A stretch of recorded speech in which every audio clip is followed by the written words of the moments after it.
Slave labor was a huge aspect of Roman life, and the Republic depended heavily on free work from human beings who had no rights, no possessions, and were left at the whims of their masters to be worked to death, starved, tortured, and sometimes even killed for the sake of enjoyment.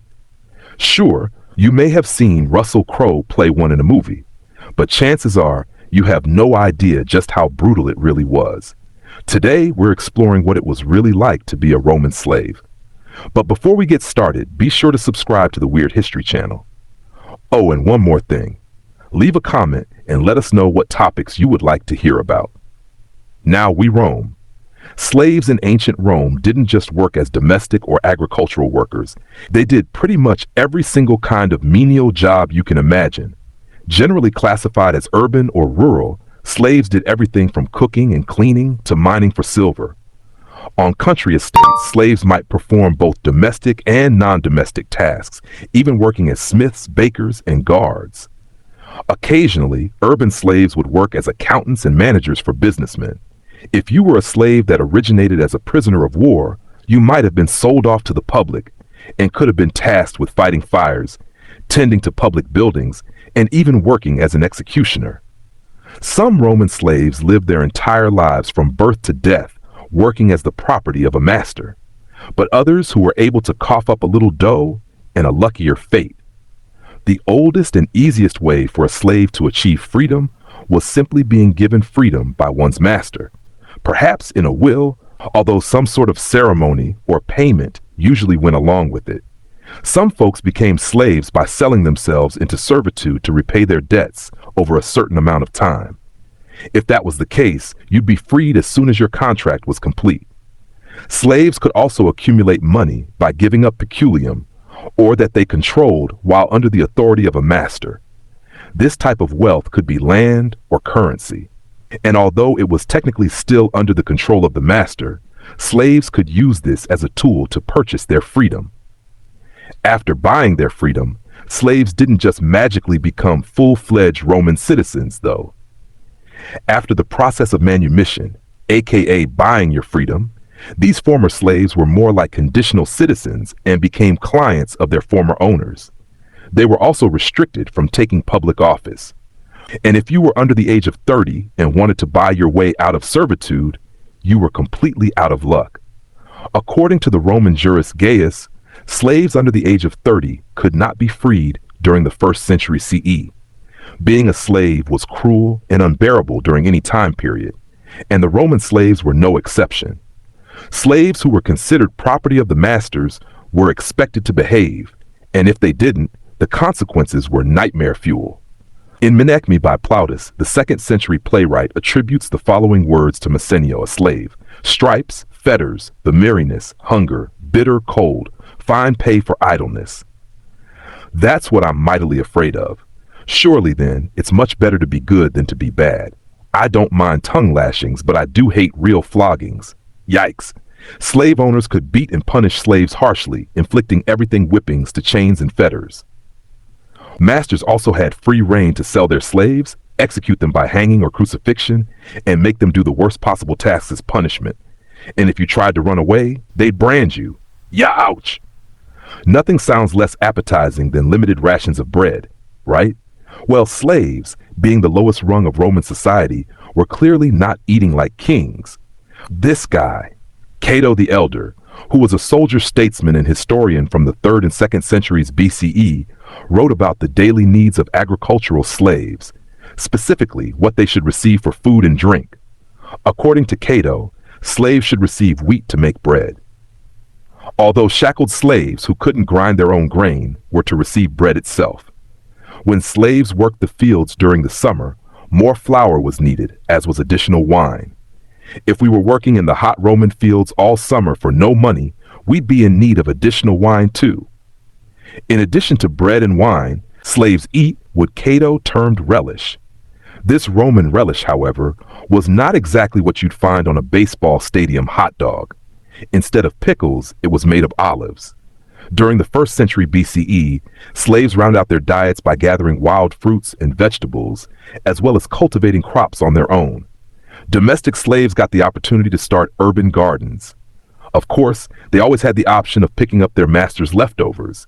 While most slaves functioned as a coerced, unpaid labor pool, some enslaved men and women got to join the ranks of criminals and prisoners of war in the gladiator ring. Made up mostly from slaves, the first gladiatorial contests appeared as early as the 3rd century BCE. One famous slave, Spartacus, was actually trained in one of Rome's gladiator schools. And if the idea of a gladiator school sounds cool to you, let's just say these gladiator training academies weren't exactly sleepaway camps. Gladiators in training were treated more or less like prisoners, but did receive food, medical attention, and specialized apparatus training. Treated more like investments than human beings, these performers weren't slain very often. They were too valuable, according to archaeologist Wolfgang Neubauer. Many former slaves also volunteered to be gladiators. With limited opportunities after buying their freedom, aka manumission, they essentially gave themselves back to servitude, swearing a gladiatorial oath to be burned by fire, bound by chains, to be beaten, to die by the sword. Okay, for an oath, we've got to admit the gladiator oath is pretty hardcore.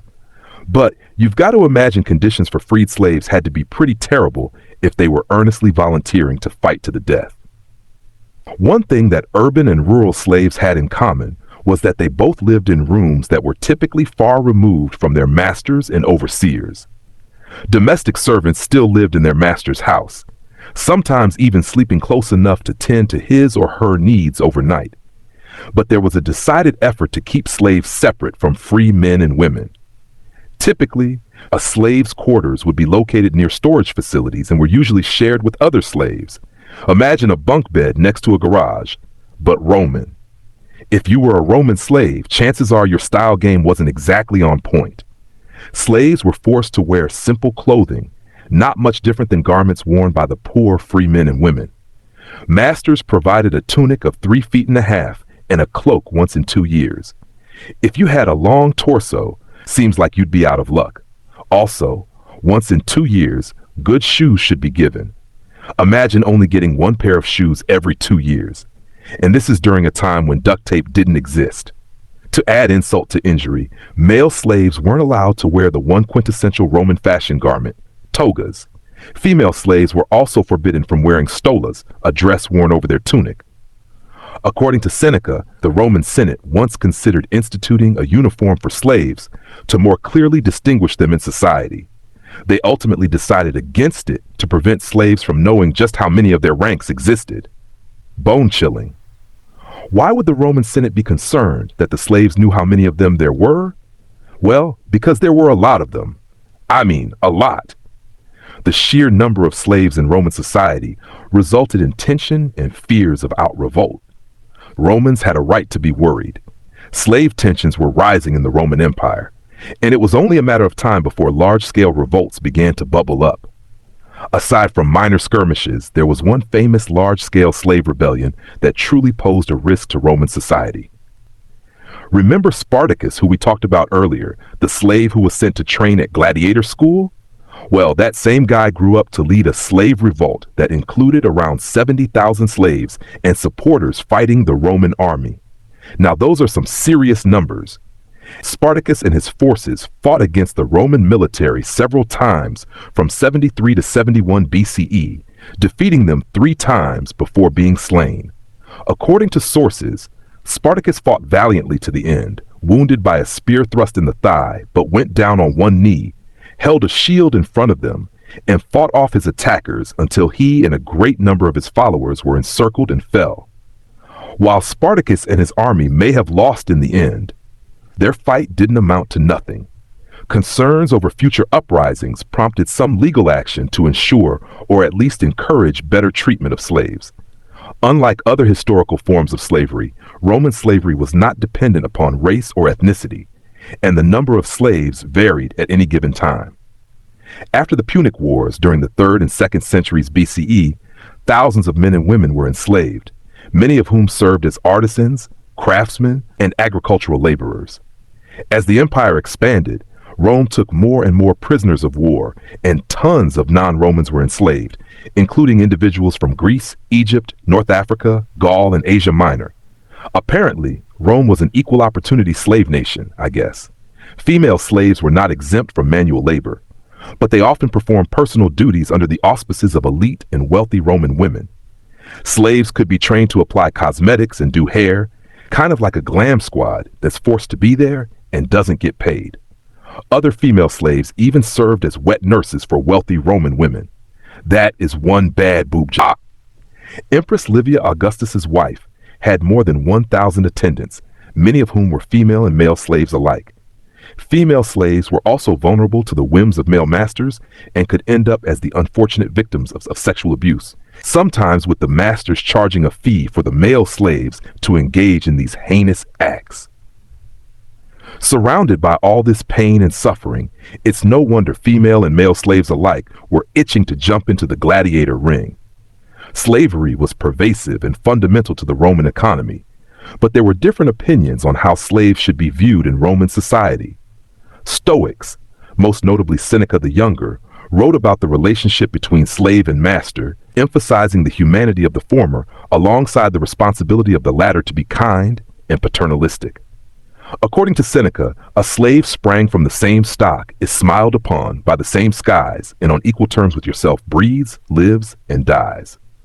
Former slave Epictetus lived and taught in Rome, also calling for the fair treatment of slaves by masters. Epictetus found slaves to be noble. But is nobility the same as freedom? Not exactly. One thing's for certain. Any society that depends on slave labor is not a sustainable and just culture. Good thing slavery fell along with the Roman Empire in 476 CE. What do you think of the hardships faced by Roman slaves? Let us know in the comments below. And while you're at it, check out some of these other videos from our white history.